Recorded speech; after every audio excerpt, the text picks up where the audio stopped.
And we're live. Hey, everybody. Welcome to Live Reality Games, the podcast where we talk about the games that are live and happening in this reality. I'm Parker, and joining me is Nathan. Nathan, how you doing? I'm all right. I'm all right. Finals are killing me right now, but Yep. Survivor Angelica is not. So I'm appreciating this break from homework I right feel now. like that should be like a quote on the Survivor Angelica box set. Yeah, it didn't kill me. Yeah, That's a yeah, glowing review, right? yeah. I have to It doesn't imagine if it hasn't shattered my dreams like it has some of the people who have been this season. I have to imagine if you're like me, especially given your job, that maybe that is practically killing you though around the holiday Yeah, yeah, season. yeah. Exactly. Because with you with finals, I'm just exhausted with work. But regardless, thank you everybody for sticking with us. We're gonna cover episode 3 tonight, and Nathan, this was an interesting episode. I have to say, it took a different approach than the first two, where there was no cutting in between the tribes. There was no okay. Here's a Malik confessional. Here's a Bosra confessional. No, it was more so the first half of the episode was so we can flesh out more of the Bosra tribes dynamic. Then the challenge in the second half, we got a little bit more fleshing out the dynamic of the Malik tribe, and I thought that was a little bit of an interesting way of editing this episode. How did you think about the episode? It almost felt like I was doing live feeds for Real Foot again because the way it's formatted, we get some strategic conversations, but Right, particularly on Basra, we're mainly getting confessionals. And right. similar to how when you're filming live for one of these games, you get your information filtered from these interviews, in the same way you felt like you were gaining more information as you went along. And Basra is really weird because they're simultaneously really, really complicated and also about as straightforward as you can humanly get. Honestly, I couldn't have said it better myself because, and we'll get into it, we have a lot of different dynamics. And despite having several different opinions on what this tribe should do and who's really in the power position, like you said, the actual pecking order is pretty straightforward. So we'll get into that. We start off the episode with Billy, and Billy says that the previous night, a five-person alliance was formed. It was formed between himself, Chelsea, Amy, Jay, and Sarah. Now, at least for Billy, this doesn't surprise me. You and I talked about last week how Billy was somebody who everybody just seemed to work with. He was in everybody's good graces. So I'm not surprised at all Billy's in this alliance. But the interesting thing to note, I think, on this tribe is Chelsea and Amy are in this alliance. And then pretty soon after, we get Chelsea and Amy both saying, yeah, Jared is the number one target. So we need to get away from him. Amy even says, yeah, Jared has to go. So I want to ask you, it's kind of interesting. Again, this is a very like generalized question, but do you think Chelsea and Amy are making the right call right now, just completely abandoning Jared, despite even though he's a number for them? Well, let's go over the reasoning here. Okay. My Chelsea thinks Jared is rubbing people the wrong way. And of all the confessionals this episode, that was the one that I wanted to be elaborated on more. Because the only other information we have about Jared and why he's being targeted is from Amy, in which she says Jared knows too much about Survivor and he quote unquote does Survivor in his free time. Yeah, it's like it's a casual hobby. Yeah. I still don't know how one does Survivor in their free time. Yeah, I mean, we've talked about like people do these LRGs in their free time and these orgs in their free time. So I wonder if that's what she meant. But like you said, Yeah. I didn't think about the way she said it. He just does Survivor as a concept in his free time. That was a very funny way of saying it, and I know it wasn't intentional on Amy's part. You're right, but that is the reason why Jared seems to be targeted. He knows too much. He's a threat. People think he's a little schemy. He'll flip at the merge potentially. A lot of reasons going out for Jared. So, and you and I, not to get too much in our game, just pull an example from when we played. that first round of season 6, we're on the same team. Only really one person was throwing out my name. Everyone else was kind of like, I'll just do whatever it takes, to not be voted off.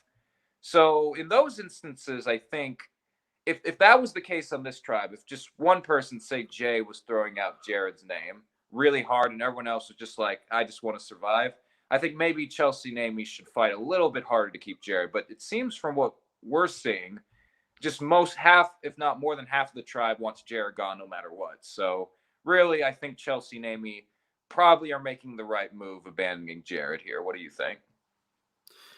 The thing is, I just don't think we have enough information. Like, do Mhm. you know if Jared plays like a bunch of live games? Uh, Well, he's is talked. that what she means when she says he does it in his free time? Well, I don't know if they know it, but Jared's talked about he has a connection to Sarah on this team and he knows of Alyssa. But I don't know if Jared has talked about that. It more so might be kind of like, when you played, you had Tristan on your team and he just knows everything about the show. So it could just be that. Yeah, yeah, I can see that. But you're right that we don't have a whole lot of information. Again, as spoiler alert for I don't know why anybody would watch this without watching the episode. It will not ultimately matter this episode, but I just thought it was interesting that, and I wanted to give kudos at least for now. Again, maybe it'll backfire. Maybe Jared does flip eventually, and it takes out Chelsea and Amy. But for right now, I wanted to give Chelsea and Amy a little bit of credit for having the self awareness to know that Jared's on a sinking ship, and we don't want to go down with them. So I thought that was an interesting part that they highlight in the episode. Yeah. Another interesting part for me in these confessionals on Basra was Jay comes up while Amy's having a confessional, the same confessional where Amy proclaimed that Jared does Survivor in his free time. Jay came up and he basically says we should be a final two. And I don't know about you if you picked up on this, but I thought Amy didn't really sell the idea that she wants to be in a final two very well to Jay. Did you get that vibe? It was a bit of a weird vibe between the two of them. Yeah. But Well, this might not be true. Like, speaking as someone who like sometimes gives off like vibes that I'm not feeling, I understand that maybe this is just a misread, but watching it, it definitely came across as, oh, Jay's really into this, but Amy is not. yeah, that's it. That's the vibe I got. Again, I'm not saying anything about, maybe this is just how, maybe this is early in the morning for all we know when they're filming these. You and I both certainly know what it's like to wake up early in the morning and immediately have the camera crew ready to film. Again, maybe Amy meant nothing by it, but I just thought, we talk about sometimes how body language is a tell when you're having these conversations. And Amy is just, her arms are crossed the whole time. You know, she has the excuse of trying to be lookout. She's not even looking Jay in the eye half the time. Again, she may have just been on lookout, making sure nobody's watching them. Again, maybe that's the excuse, but I'm not quite sure why the arms were crossed the whole time. Again, and I am not saying this to just say Amy is not doing a good job here, but I thought it was, like you said, Jay is clearly laying out a huge part of his game plan here to Amy. And I thought her reception to it was, she could have at least pretended to be more into it if she wasn't. Maybe she's all for it. I don't know. Amy is somebody who clearly is in a good position because not only does Jay want a final two with her, so does Chelsea. So she's holding a lot of cards, and I'm curious to see what she does with all these final two deals. And it's one thing that might come up with this is that Chelsea and Amy, they do have allegedly a close alliance here. But Right. it's a little bit confusing because the way it's cut together, it gave me the impression that she wasn't loyal to either of them because because with Jay, like we talked with, it was very kind of hesitant, Mhm. and with Chelsea, they keep talking about how Chelsea is like, oh, I fully trust Amy. She's my number one, and she knows I'm her number one, that kind of thing. And then it Right. immediately cuts to her talking with Jay with the exact same thing. So I don't know if I'm reading too much into this here, but maybe Amy is just going to systemically take out every single person who does Survivor. Who does Survivor? Yes. I think that's the right read. But no, I mean, Yeah. I think again we're going off the information we're presenting here. Again, we don't know what action. I mean, we have a pretty good idea that if this tribe loses, Jared goes home. But again, we don't know what happens if this tribe swaps with all 8 people still in the game. We don't know what happens if they merge with, say, 6 or 7 of them still in the game. So, and like we've covered this this whole podcast so far, Amy just has a lot of power. She's in the 5. She's got something with Jay. She's got something with Chelsea. As far as Jared knows, he still has a 3, including Amy. So she has a lot of power, and I'm curious to see where she goes. Speaking of Jared, one conversation I wanted to point out, bless his heart, as we say in the South. Jared, the cameraman asked Jared, is there any reason or enough, has any decision been made on who should go home first? And Jared says, no, there isn't enough of a reason, or there hasn't been a decision made on who should go home first. Immediately cut to Sarah going, yeah, so Jared's the plan. and I want to give Jared credit here, because as 2 guys who've done confessionals for one of these games before, we need the player, you need players to actually give you something to work with when you're cutting together episodes like this. If Jared just went, I don't know. I mean, we'll just have to see what happens. That doesn't give you anything. So I appreciate the fact that Jared is willing to set himself up for a potential ironic downfall with a statement like that. The problem is when you're podcasting about it like we are, it's fun to point at and, talk about how ironic it is. But I just wanted to give Jared a shout, because I appreciate players who actually do give stuff in confessionals. But it does, when you do say stuff like this, you have to know you're setting yourself up for moments like this. As someone who does confessionals, what did you think about this? It was so weird, because it's a weird dichotomy where he's being targeted because, oh, Jared, he's so sneaky. He's an ultra schemer, this mastermind. And then they interview him, and it's like, I like my tribe. I trust the people on here. I guess we'll have to base it on the challenge. It seems unfair to target anyone before that. I mean, we want to stay as one strong team. Hey, I don't get it. It was weird. It was weird. Again, there's probably some conversations that's happening off camera that we're not seeing. Jared, nonsense. We know everything. That's true. What we say is true.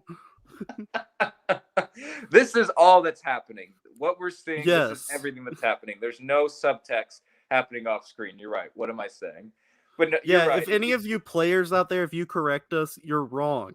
Because we saw a YouTube video, so we know these things. We saw 4 minutes of what? 24-hour day. No. Yeah. We know it all. Yeah. Well, but again, like you said, it was funny that was the confessional they played, juxtaposing Jared. What a schemy guy. So that was interesting. That all these people are just trying to pile on Jared. Now again, but Billy, I don't know how else to put it. Honestly, it just everybody wants him. Billy says he actually. This is our first time, because we talked about last week. We didn't quite know where Janet stood. But Billy, he's going to shout out Janet. He's going to say, yeah, if I had my way, I think we should keep Jared. Janet should go. So I'm very happy for Janet that that the first we're hearing over this episode is she needs to be targeted. But we do get to hear from Janet and Steve a little bit. Now, again, as we saw from Steve last week, despite winning the challenge, he did a terrible job. So he's on the lower hierarchy of the Bossra team, along with Janet as well. Again, we don't have all the information, but just given what little we saw from this episode, do you think Steve and Janet have any idea that they're on the bottom of this tribe? Oh, this was maybe my favorite scene of the whole episode. Because it shows how arbitrary a lot of connections and alliances are. Because so Steve explains that he feels close to Janet because his wife, Steve's wife, worked out at the same gym as Janet at one point. So therefore, final two. And then according to Steve, Janet pulled an Amy when she was talking to Jay, and she was very unresponsive to this. And Steve is behooved to find out that Janet does not immediately want to go to the final two with him. Yeah, he said that Janet was trying to like keep it cool, like, oh, I'm not sure that's really a connection. As the way this is being treated, it's as though like Janet is Steve's like sister. It's like, oh crap, we can't have anyone knowing that your wife went to my same gym at one point. The people will target us immediately. I mean, will they not? I mean, well, we saw last week that they're willing to vote someone off because of Battleship, so Yeah. This would not be the most absurd reason we've seen thus far. There must be something in the water in Survivor Angelica, because the other tribe also was willing to vote somebody off over Battleship. So Exactly. I'm not sure this is specific to Basra. Anything else from the Basra section before we head into the challenge? So I'm looking through my notes, seeing if Yeah. Oh, we skipped through Jay's content here. Okay, So, yeah, you're right. Let's talk about Jay's So you content. mentioned earlier that we don't know if Jared has played a million live games, and that's what they mean by doing Survivor as a hobby. Well, let's take that a step beyond that. Jay is a winner of this game, according to him. Unless And I has made misheard challenges. Jay has made challenges, has won Survivor Angelica before, and no one knows this. Like, he opens up the confessional like, yeah, I want to hide my Survivor knowledge. And at first you hear this and you're thinking like, oh, he means he's a bigger fan than he's letting on. Ooh, sneaky. But then he's, no, I've won the game before. Just keep it Which is a huge bombshell. I feel like he should have opened with that, like in confessionals. He says his goal is he doesn't want to be too aggressive, which so far I don't think he's been too aggressive. So No. Succeeded so far. Yeah, I mean, other than Billy says that Billy blames Jay for the one really spearheading the vote Jared out narrative. I don't really see any example of Jay playing too aggressive, and so I think he's doing a good job living up to that so far. But like you said, it's funny contrast when you have Jared, who just does Survivor as a hobby, and then you have Jay, a literal winner of this game, but no one knows about. So that brings up two things in my mind. Either Jared openly is talking about all these Survivor games that he's played, and Jay is just smart enough to not open up and talk about his Survivor Angelica past. Or, unfortunately, people who just someone like Sarah, who happens to know Jared, is just opening up to the other players about all of Jared's past experiences. Whereas Jay doesn't seem to have any issues, or at least no one seems to know of Jay on this team, Jay's past, when it comes to Survivor Angelica. So Jay may just be lucky here and nobody's ratting him out. Maybe Jared ratted himself out. I don't know. But like you said, it's funny that Jay is, and I think Jay is saying it with tongue in cheek. He knows the fact that he's targeting Jared for all these reasons, knowing the fact that he's a winner of this game and he's made challenges. So to give Jay's credit, I think he knows the absurdity of the situation. I don't think he's unaware of how ironic this sounds, but it is funny from a viewing standpoint when you really pick it apart. It's very weird, all these like pre-game relationships, because Jared, is one of his first confessionals, is he's talking to the camera like, I have a connection with Sarah from Survivor Buffalo, and that might play a huge role in this game. And then, according to Sarah, she's just immediately like, yeah, screw Jared, let's vote him out immediately. In confessional, she's not even like saying other options. She's talking about like, oh, once we get into the 5-person alliance, I'm afraid of Chelsea, Jay, and Amy. Like, no concern for her Survivor Buffalo friend Jared over here. And again, I'm glad they're bringing it up on in the edit because it is clearly having a factor in relationships. And given the current state of live reality games, it's just these relationships are unavoidable. There's just going to always be some.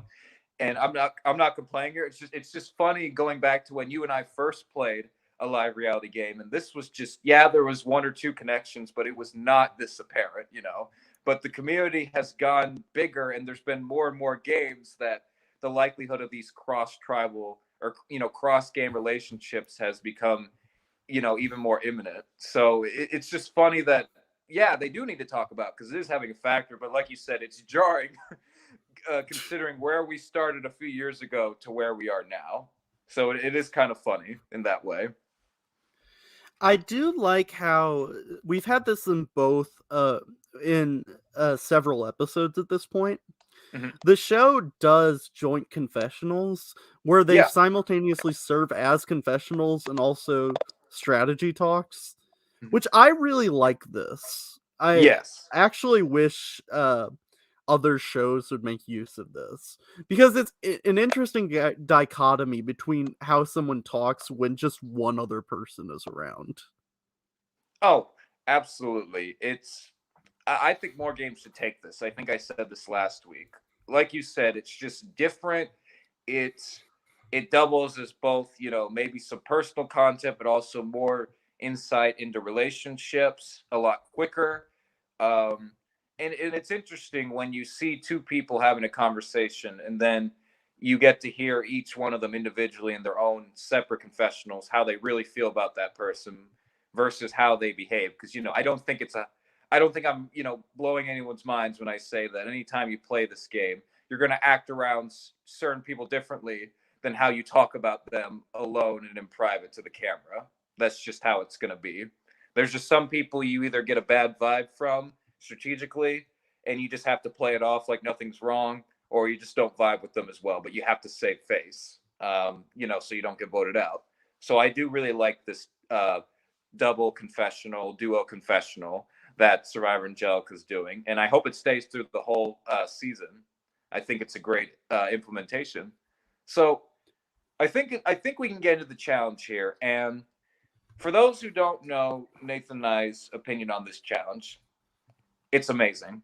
I Yeah. love this challenge. I love it on the real show. I love it in these fan made live reality games.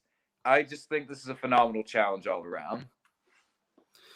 Um, I love and hate it at the same time. I love I know watching why it, you hate it. and I love it having it on production. It's a great challenge. It's always entertaining. It's always very tense, but playing it is a Oh yeah. nightmare. This is one of the most stressful challenges you can do. Oh yeah. Like outside of just basically waterboarding people like they did in some earlier seasons of the show, like this is basically one of the most nail-biting challenges that you could have to participate in.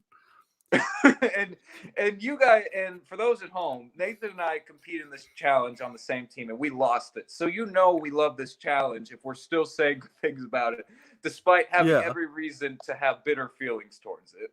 But no, like you said, I mean, this challenge is just a win-win. Again, it's not fun to play it, but it's a win-win from a production aspect. What you want, like it doesn't give any real advantage, honestly. I mean, I guess it helps if the members of your team are evenly, even in terms of heights. But other than that, I mean, it doesn't matter if you're the strongest, the smartest, the fastest, whatever.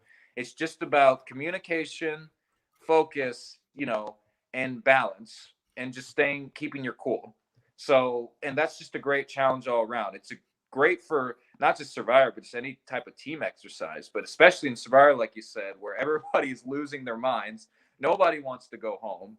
And it's just great. But they added a twist to it that at least I haven't seen, and we definitely haven't certainly done on Real Foot. Nathan, no, they had 6 people.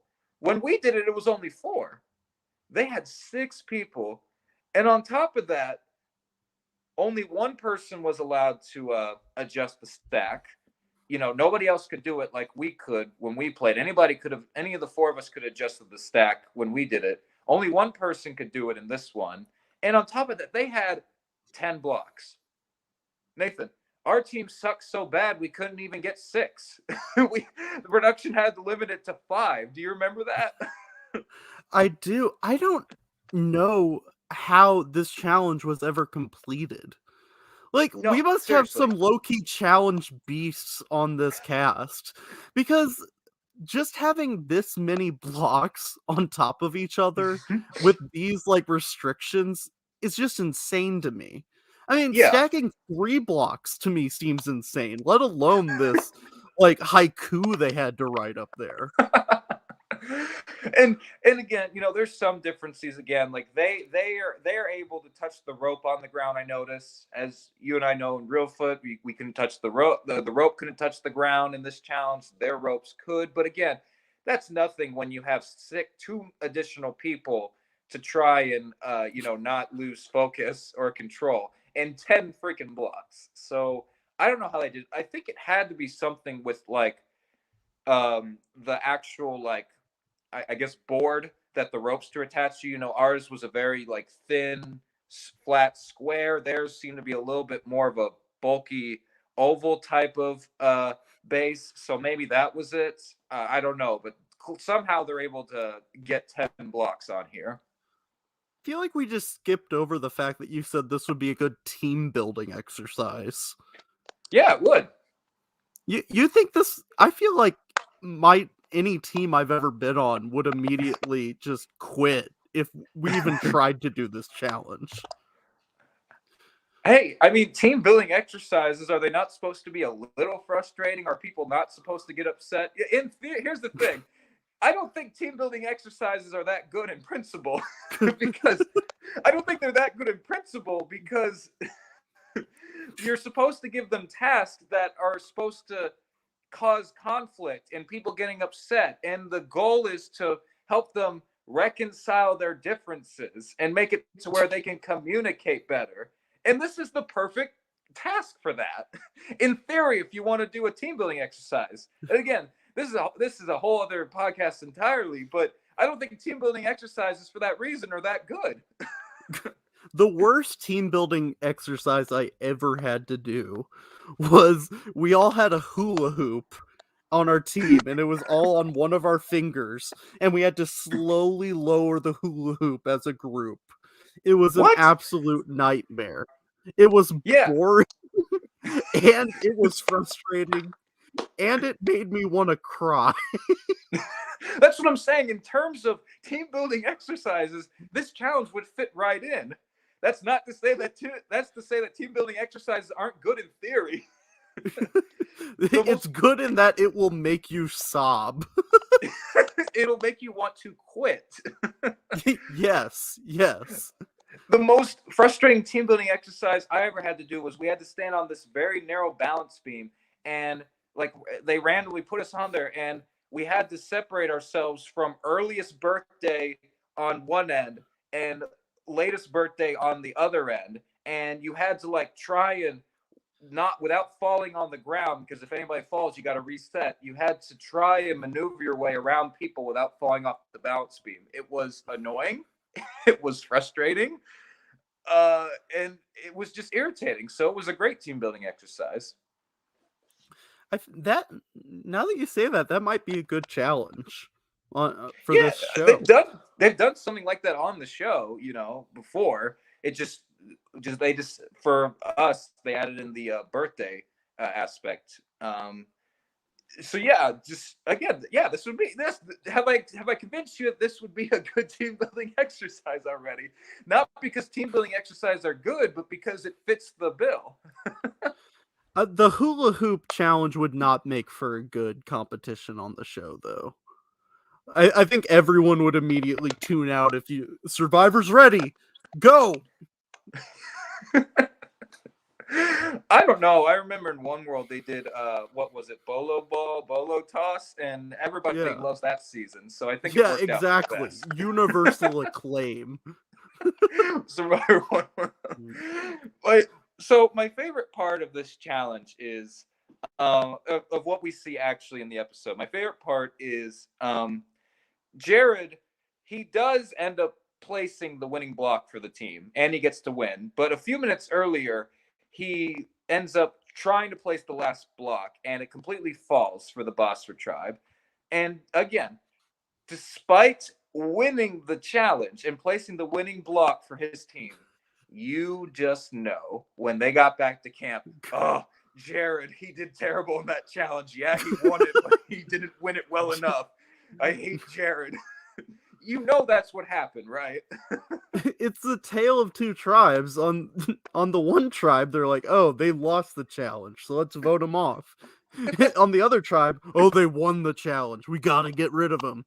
They didn't win it well enough. No. Oh, it's like maybe this was the best thing to happen to Steve. Now Steve just needs to basically give Jared the shovel because he's digging his own grave for winning the challenge. Have won. No. That's a big no-no, Jared. What I'm learning from Basra is don't lose the challenge, but also don't win the challenge, clearly. So, Jared, if he does Survivor in his free time, surely he should have done this block challenge in his free time too. I mean, he should have been able to do this by himself. Yeah. Vote him off immediately. Come on. I did have flashbacks to when soon after the Basra tribe drops their stack, Malik pretty soon after, despite only being like one block away, drops because again, and I'm sure unless like your theory holds true that these are just some low-key challenge beasts and both tribes only drop once.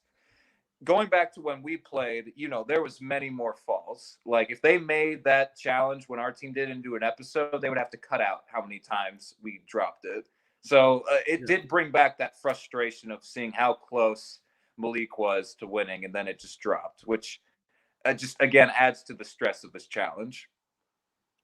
Yeah, that's one thing that I don't think translates in edited versions, and something I think of whenever I watch any version of this is what doesn't come through is how many times they've failed at this. So like, let's say you're watching an episode and someone the tribe afterwards says, oh, they did really bad on the balance beam. Like on the show you might see them mess up once or twice, but in real life they probably messed up like 15 times. Yeah. Because these challenges go on way longer. Oh, yeah. Absolutely. That's a good point. They have to edit it down because you don't want to bloat the episode, and neither does CBS with just constant tribes failing or having to redo a certain part of the challenge over and over. Just showing it a few times gets the point across. But when you're actually there in person playing it, it's very stressful and very frustrating in the moment, especially when you get so close to finally to winning the challenge, and then just one little thing goes wrong and you have to start over. It's a really interesting experience having played one of these and then becoming a viewer. And I think if anybody again is interested in ever playing a live reality game, one, they should do it because it's just fun. But two, just know that there's so much more differences from what you're seeing from as a viewer to when you're actually there in person, because a lot of things just don't translate as a viewer, like you said. Yeah. I'm skipping ahead a little bit. We'll obviously circle back. Go ahead. But Chad had a really funny line at Tribal Council where he said, we always had unity. We had no problem with the unity part. Which is a play on words. I really found it funny, so I appreciated that little joke there. Oh, yeah. I mean, anytime it honestly kind of reminded me of you when we're at Tribal and you joke around with the answers, not to a disrespectful degree. It's just, you make light of the situation. Because again, balancing out giving away too much information in your Tribal answers with, not blowing up your game is a very delicate line to balance, and I'm sure you clearly figured out that if you just make a joke of it, then that's enough of an answer. Speaking of not answering at all, but just giving a joke answer, we have my favorite contestant on this whole season, Kurt, giving maybe his only confessional of the episode. I think it might have been. I love this one. he gives this amazing insight, this totally direct insight. He says, "We have some people over there, we have some people over here, then we have me. Who do you think will go?" Hard cut. I love how we're 3 episodes in and they have not stopped adding in Kurt's random ad libs. And I It's love so much funnier the way it's edited. Like, that yes. wouldn't be funny if you didn't just immediately hard cut to something else. Yeah, something relevant. That's why it's funny. And and what's funny is the implication is that Kurt is not saying anything that's relevant to what's going on, because I'm sure he is, obviously, but the way they edit it makes it seem like Kurt is just living in his own world and he happens to be on this team, and it's just great. I love his dry sense of humor, and I love the fact that the editors have found a way to make a running joke out of it. And props to the cameraman in that confessional too, I was going to say, because if it's just on Kurt the whole time, he says, "Here's 2 people here, who's 2 people over there," that wouldn't be as funny. But you have the cameraman breaking the 4th wall, turning the camera to both groups as Kurt says them. It just adds to the joke. So props to the cameraman for doing that. Kurt is like a Bill Murray on Survivor. He just has such a great dry delivery to all of this, and it cracks me up.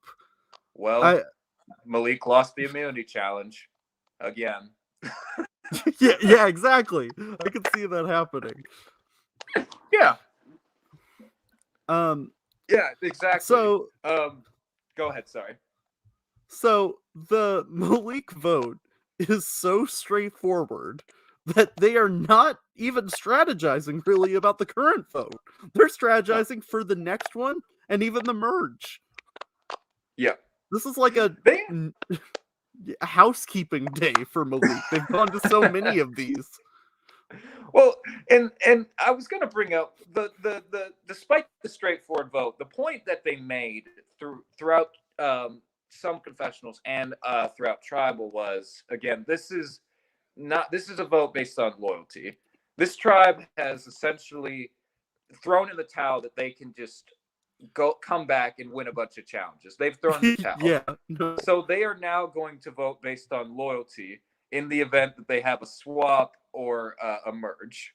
And I was going to ask you, is this more of a newer thing we're seeing in modern Survivor? Because again, a swap is expected in every season now. That's just where we are in the Survivor zeitgeist. So the fact that I think it takes me back to the example I can think of is Edge of Extinction, with the great Chris Underwood, where they're like, yeah, we've lost 3 challenges in a row. Even though Chris is our best asset, he's not loyal. So we're going to vote him out. Again, that's kind of what this reminds me of. They're more so, rather than winning challenges, they want a loyal tribe to go into a potential swap or merge. So again, is this, again, very situational, but do you think this is the right mindset if you're on a losing tribe like this? You just need to worry about loyalty at this point and not trying to win the challenges. Is that the right call? They're not gonna go on a 4 challenge immunity streak after this. I just don't. Maybe it could happen. I don't feel like that the way this game is structured that they're gonna go that long without a swap. And even if they don't, I'm sorry, Malik. I just don't think you have the stops to pull out all of these wins here. I mean, you couldn't win Battleship. I don't think this is meant to be at this point. Hey, prove me wrong. I like you guys, so prove me wrong. Hey, that was Nick's fault. yeah. That's why the vote. That's actually something that's interesting. Is they even admitted, like, yeah, we just arbitrarily blamed someone for the last 2, and that's why we voted him off. But this time, it's no one's fault. So we have to actually vote based on like strategy, which is weird because if anything, this feels like the challenge to blame someone on. I was just because gonna you're say, literally putting the blocks up on there. Yeah, I was just gonna say, like, I like Malik. This, I'm not making fun of him, but like, this feels like a challenge, like compared to the last 2. The first one, the other team had an advantage in the challenge, and the second one was Battleship. I feel like this. I feel like you said, this is the challenge that you can arbitrarily blame someone and it will make the most sense. I'm not saying they couldn't before. Do what you got to do, but like this challenge, it seems like to make the most sense. You know, somebody wasn't communicating well enough. Somebody didn't do a good job, you know, holding the rope. They were too much of shaky hands. Whatever reason you want to give, this is the challenge for that. So it was funny that this was the challenge where they went, nah, we can't blame anybody. This is just a loyalty vote. No. But in all seriousness, in all seriousness, this probably was the right call. Again, they have the 5, and you know, the Janet, or sorry, Janet, Jillian did not vote with them last time. She's on the outs. This is probably the right call to make. But honestly, if I'm Kurt, why would I want to stick with this team in a swap or a merge? Like my name has been written down every single time. Like if you're Kurt, how do you feel at this point, knowing that you're clearly expendable in this group?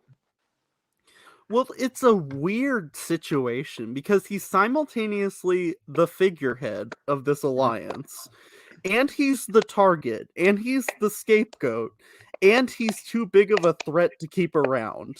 Like, we're skipping ahead a little bit, but Brett later says that he's afraid to bring Kurt too much further, because if they make it to the merge, Kurt will be such an overwhelming threat that no one will be willing to work with them, because Kurt is just this, like, ball of energy, this massive threat that everyone will feel the need to target, or else he'll just win by default.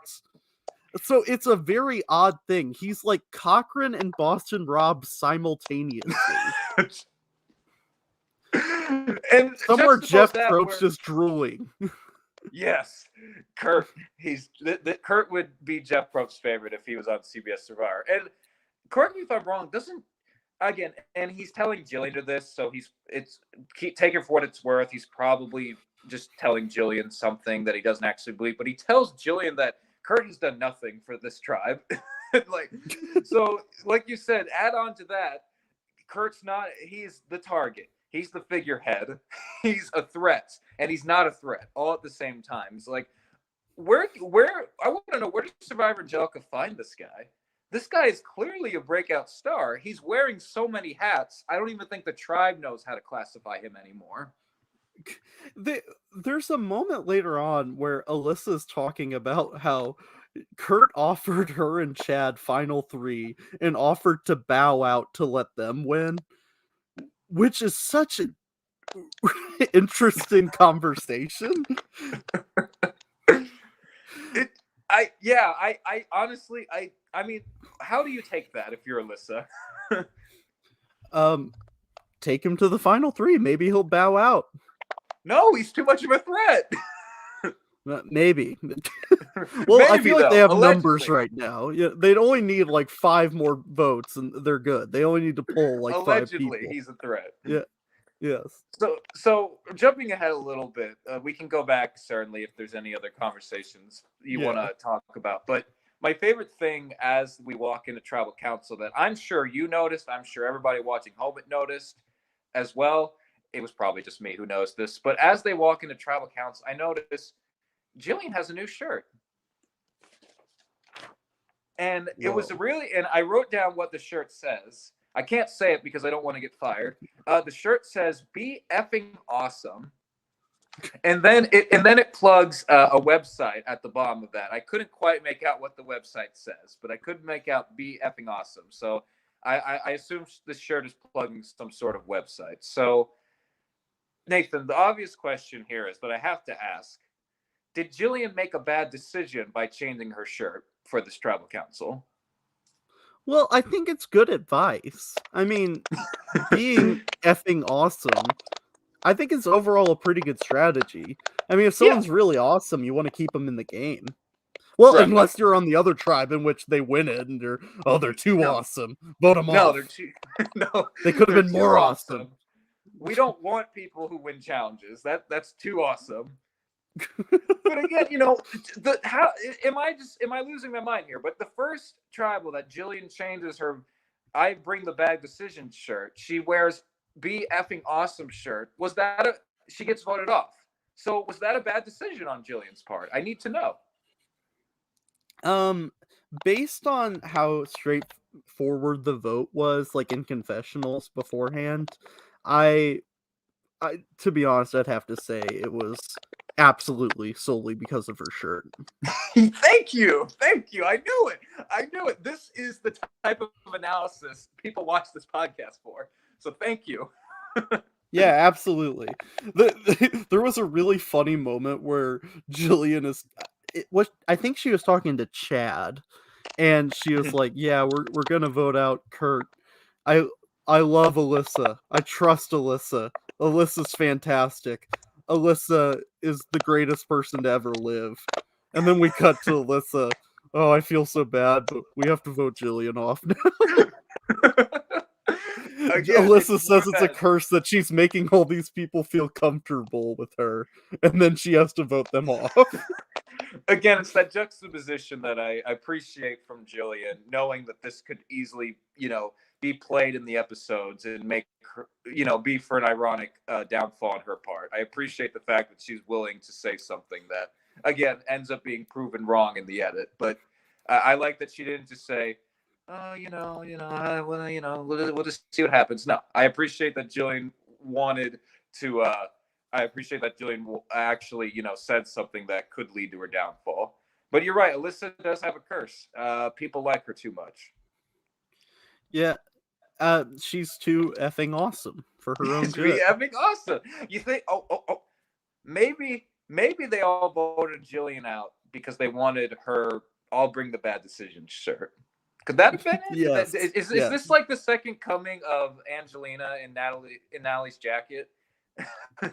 Yeah, Jillian has the two best shirts on this season, Yeah. and it's just her. It's impressive. I'm See, I'm disappointed that as these recap podcasts keep going throughout this season that we can't keep a counter of Jillian's shirts. I would love it if Jillian had a different shirt every episode, but unfortunately we end here. So I don't know if I can forgive the Malik tribe for doing that. we need her to have like the giant GC green shirt. Do you know what I'm talking about? Like the polo. Have you seen online for 41 where apparently like this like salmon type of pink shirt has been passed on all the way back from Voce and it's still in the game Yeah, somehow? We need I, that. I want next episode. I don't care if it's Alyssa, Taylor, Chad, whoever. Somebody needs to walk in wearing one of Jillian's shirts. absolutely. So what's weird about this whole vote is that it's we're led to believe like, yeah, this is the easiest vote. Like we all know it's going to be Jillian. She didn't vote with us. Like we like Jillian, but it has to be her. Like they're not being mean about it, but they're just saying, No. yeah, it's pretty straightforward. But then we get Jillian's final words, and she's talking about how she was totally blindsided here. Yeah. Which that happens. I'm not blaming her for being blindsided, but we No. must have missed a lot of misdirection. I mean, we saw Chad kind of lying to her, but it Mhm. wasn't like he was doing a whole spin session here with her, like just weaving a web of lies around here. Right. So I guess other people were just telling her, like, yeah, we're voting out Kurt. It has to be him. Well, I'm glad you brought that up because, again, last week I think you and I both, maybe just me, were under the impression that Jillian was blindsided when Nick went home. Again, unless I misremembered something from the episode. But in this episode, we have not a throwaway line, but quickly, I believe it was Chad talks about, it might have been Brett, one of the two. They're talking, I'll say Brett for now. Brett's talking and he says, yeah, I mean, we told Jillian that the vote was on Nick, and Jillian refused. She didn't want to vote Nick. She liked him. So again, so that let me know that okay, Jillian wasn't blindsided by Nick. She just chose not to because she didn't want to vote Nick. So again, that one line gave us a little bit more context, like you said, that Jillian, I guess, believed that she was in a better position than she was. And like you said, we might have missed stuff, but again, Chad and Alyssa, she must have been very, very comfortable with Chad and Alyssa. And honestly, I mean, the lie made sense in a way because Kurt's been targeted the previous two tribal councils. You tell Jillian, oh, it's on Kurt. Kurt has all these reasons he needs to go. So I guess it isn't super unbelievable that uh, Jillian would be blindsided here. And again, I'm with you. I'm not blaming Jillian at all. I'm just trying to put the pieces together of what the tribe told her and didn't tell her that led to her being blindsided. And I think she just really bought that Kurt was the target, and she really felt good about Chad and Alyssa. Yeah, that's the vibe I've gotten from all of this. Um, so there's this segment where Brett is talking about his plans for the future. That's also where he talks about how Kurt is this massive threat and they want to vote him off potentially.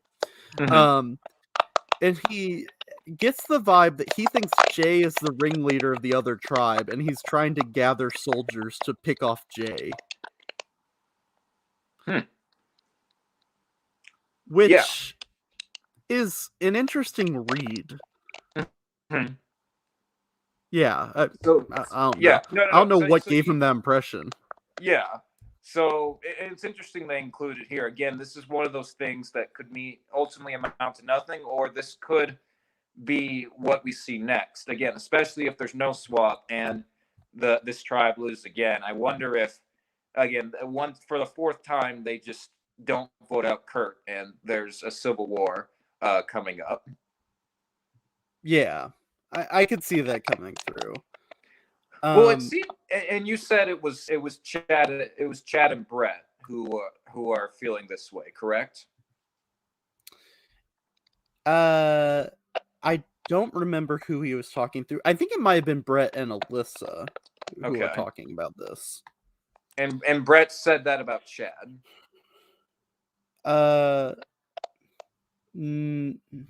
No, he said that about Jay. Jay. Okay. Yeah. Sorry. Chad is so good at the game that he's running two tribes at the same time. Two tribes at once. Sorry, I misheard. There was a you cut out on my end, and I for some reason I thought you said Chad. My mistake. Okay, so scratch that. So Brett versus Jay. Okay. Yeah. I mean, I can see that. Jay definitely. You can tell. You know, he's wearing his tank top. He's got these muscles. I don't know if Brett maybe recognizes that maybe he's a physical threat. I don't know, but maybe Brett recognizes Jay from previous Survivor Angelica. I don't know. I think they would have told us. Brett would have said that if he did. Maybe he's keeping that information in his back pocket. But Brett seems like the type of guy who would want to control, the flow of the game. And I'm not surprised that he sees Jay as an adversary in the long term. Yeah, that small bit of information that we have a Survivor winner playing the game. Just something you keep in your back pocket. Maybe it comes up, maybe it doesn't. Yeah, and the fact he has built these challenges himself and knows better than anyone about how to probably win some of these challenges. Not that big of a deal. Yeah, I mean, it's no Steve and Janet wife yoga thing. So it's no not Jared a real bombshell. No, and it's no Jared doing Survivor in his free time. So anything else from the episode before we get into predictions? Not really. I thought Jillian was fun. I enjoyed her. Yeah, but again, it wasn't that big of a shock for us watching. So. No. Again, I enjoyed Jillian. I think she really wanted to be out there. You could tell by the voting confessionals that she was a very well liked person. So it wasn't like she just wasn't gelling well. She just happened to fall on the wrong side of the numbers, unfortunately, which is always going to happen any Survivor game. Like I said, I enjoyed her shirts, and yeah, I wouldn't mind seeing her come back again, honestly. But I do think the tribe probably made the right call at the end of the day. And I'm curious to see if this tribe loses again. I don't want it for their sake, but if they lose again, what happens next? But so again, just jumping real quick back to Basra. Let's say they do lose next week. Is Jared a dead man? It's hard to say because we just don't know why he's a dead man. Other than the fact that he knows things about the show. Right. I could maybe see a flip. A lot of the time with these votes, it's a force of will kind of thing. Yep. Where, so if Jared just absolutely raises hell and says, no, I need to stay in the game, I need to stay in the game, and Right. someone else doesn't, like maybe a Janet doesn't put up that much of a fight or a Steve, I could see maybe him staying. Yeah. But at this point, I mean, it's obviously overwhelmingly likely the odds are not stacked in this favor here. Right. And that's why I brought up earlier. It's like, if this is the type of thing where only one person is like really pushing, it's got to be Jared. It's got to be Jared. And the rest of the tribe was just kind of, sure. It's not me, and I don't really have much of an opinion either way.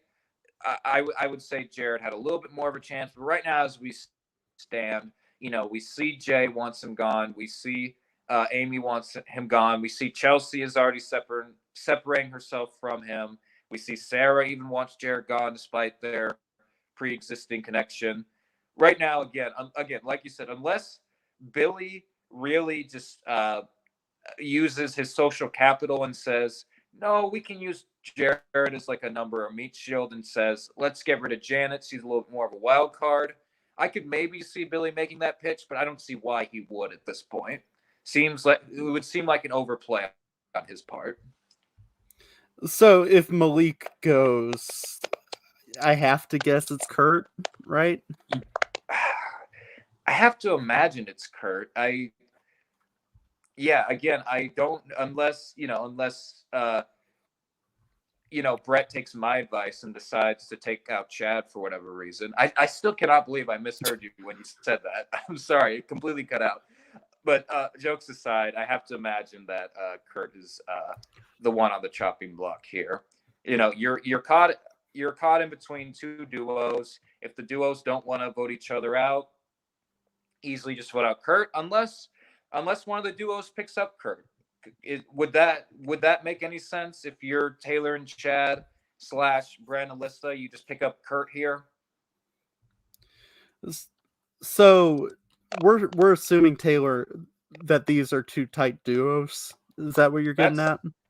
Yeah. Well, I mean, Kurt said it is, so that means it's true. But also, just Yeah. we didn't hear it as much this episode, but we heard all about in the first episode about how Chad feels more closer to Taylor than anyone else. Brett and Alyssa have been called out in multiple episodes now as being a tight duo. So we're just under the assumption now that these two duos are not going to break up. Yeah, I could see that. And we haven't really brought her up a lot for someone who went to tribal council, but huge credit to Taylor. Like, for being someone who was targeted the first round. Yeah. Just never having her name brought up anytime here.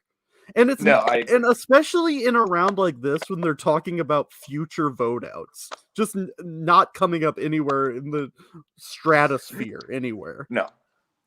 Yeah, it was, speaking of Taylor, like you said, kudos to her for having her name thrown out round one and to then make herself an important part of the majority. Absolutely kudos to her. It was funny because Alyssa made a point, and I think I probably took it the wrong way, but to me it was like unintentionally she's giving a reason why Taylor should go.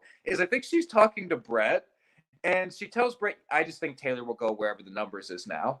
And to me, the way I read that was, okay, so if you guys are coming in without the numbers, Taylor's going to flip, right? Again, I do not think that's what she meant, but to me, that was kind of a funny moment of Alyssa trying to prop Taylor up. But to me, it came off as like, oh, that's the reason Taylor should go. Did you catch that at all? I did not remember that. That's funny. It's like saying, this person knows 5 people on the other team, has an idol, and has already won an individual immunity in the pre-merge. But I think we should keep them around. Yeah. I don't think not a threat at all. But absolutely kudos to Taylor. I really like the game she's playing. She has the connection to Chad. She, as far as we know, is not on the bottom of the team. That's Kurt. And she doesn't seem to be ruffling any feathers, so I do appreciate her. I will say though, if we get to next week and they vote out that Malik loses again, and then they vote out Kurt, I'm gonna be so bummed. Like Yeah, it would have been 4 episodes, and in these 4 episodes, we lost 4 really fun people.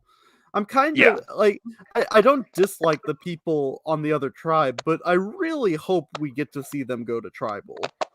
Just yeah. because I feel like we're really losing some good people on the purple side, and we haven't really seen what the other side can do yet. No, I absolutely agree. I think if the green team goes to tribal, we'll see a lot more of their personalities fleshed out. Right now, they're getting to play kumbaya. Let's just win challenges, and like you said, I think they have been a lot of fun moments with them, but not nearly as much in comparison to the purple tribe. And that's just because we've seen a lot more of them, and we've seen them as the underdogs. We've seen them have to make tough decisions already 3 rounds into the game. We've seen them lie. We've seen them betray each other. We've seen them criticize each other's battleship strategies. We've just seen so many facets of these personalities. And like you said, there's a lot of good people here. And it's not only as I'm sure it's frustrating for them to be in the moment, it's a little disappointing as a viewer to see these fun personalities go so soon. But that's the name of the game when you have a good cast like this. You're going to lose somebody good every week. Yeah, exactly. Any final thoughts on this episode? Um, no, I don't. I want to, again, I know we did it last week. I want to give Jason a shout out for how he uh, handled Tribal again this episode. Again, like we've talked about, this was a fairly straightforward vote, not a lot of forks in the road at all, or any chances of anything else happening other than Jillian going home. I appreciate that Jason was still able to get good answers from these people. He didn't let them him ha or give one word answers. He was like, so what is this vote based on? And he got it out of them that they said loyalty, and he kind of went with that. So I think Jason deserves a lot of props because I mean, you've played this game before. I have. There are times where if the vote is fairly straightforward, the tribal council is fairly straightforward. So the fact that he still got some good answers from these people shows that he's doing a good job. Jason has an interesting dynamic with the contestants. It's almost like camp counselor in a good way. Because Yeah, that yeah, tribal counselor is like, you guys, you can do it. You can win this next challenge. You never know. This game can shake things up. It was very kind. It was yeah, refreshing to watch. And again, this is a very straightforward vote. And the fact that we got as good of answers as we did, I mean, huge kudos to Jason. yeah. I can't think of it. Like I remember, especially comparing it to when our team lost this challenge in Rova, and Amos is like, so Nathan, how what are you bringing to this tribe? Parker, you sucked at that challenge. We didn't quite get as nice of answers about it. So kudos to Jason for being nice, and of course everybody love Amos.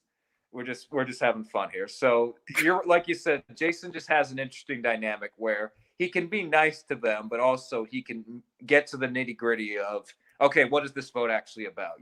Give me something actually to work with here. And it's a very not easy line to balance here. But no, other than Yeah, that, that's all I had. Did you have anything else about this episode? not really. I thought it was a pretty decent episode. And I'm excited for next week. Absolutely, me too. I enjoyed that we got more fleshing out of the Boster team. I think we have a better idea of where their dynamic is going to go into next episode. Things are really the Malik tribe is on the ropes. Curious to see what happens next with them, and I enjoyed the episode overall. And again, excellent challenge. And I've enjoyed all the challenges so far, but especially this challenge is just probably one of my favorites I've ever seen on Survivor. So I'm of course going to love it when it's showed up here.